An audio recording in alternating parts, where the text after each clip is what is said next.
정부가 서울과 경기의 사회적 거리 두기를 오는 19일 0시부터 1.5단계로 격상하기로 했습니다.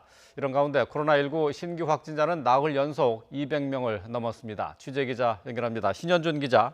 네, 신현준입니다. 자, 정부가 결국 서울과 경기의 사회적 거리 두기 단계를 1.5단계로 올리기로 했죠. 네, 정세균 국무총리가 오늘 아침 중앙재난대책본부 회의 모두 발언에서 그렇게 밝혔습니다. 정 총리는 지금 결단하지 않으면 훨씬 더 큰 위기가 곧 닥쳐온다며 수도권의 사회적 거리 두기를 1.5단계로 격상하고자 한다고 밝혔습니다. 격상 시기는 모레, 그러니까 19일 0시부터이고요. 서울과 경기도에서만 2주 동안 시행합니다. 정부는 강원도의 거리 두기 단계도 함께 올리는 방안을 검토했지만 일단 강원을 제외한 수도권만 적용하기로 했습니다.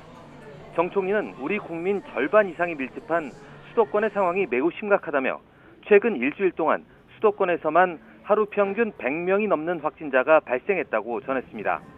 이어 단계가 격상되면 식당, 카페, 결혼식장 등 대부분 다중이용시설 입장 인원이 제한되고 종교활동이나 스포츠 경기 관람 인원도 30% 이내로 줄어든다고 설명했습니다. 또 시민들께서는 일상에서 더 큰 불편을 겪게 되고 조금씩 활기를 되찾아가던 소상공인과 자영업자에게 다시 부담이 커질 것이라고 설명했습니다. 정 총리는 아울러 이번 단계 격상에서 제외된 지역들도 긴장을 늦춰선 안 된다며 이미 우리나라는 하나의 생활권이고 서로 긴밀하게 연결돼 있어 오늘 확진자가 없다고 안심할 수 없는 상황이라고 강조했습니다. 네, 어제 하루 신규 확진자가 230명으로 증가세가 꺾이지 않고 있군요. 네, 오늘 0시 기준 국내 코로나19 신규 확진자는 230명입니다. 이에 따라 누적 확진자는 28,998명이 됐습니다. 지난 14일 이후 나흘 연속 200명대인데요. 감염 경로를 보면 국내 발생이 202명, 해외 유입이 28명입니다. 국내 발생이 200명을 넘었는데 거리 두기가 1.5단계로 격상된 수도권의 발생이 많습니다.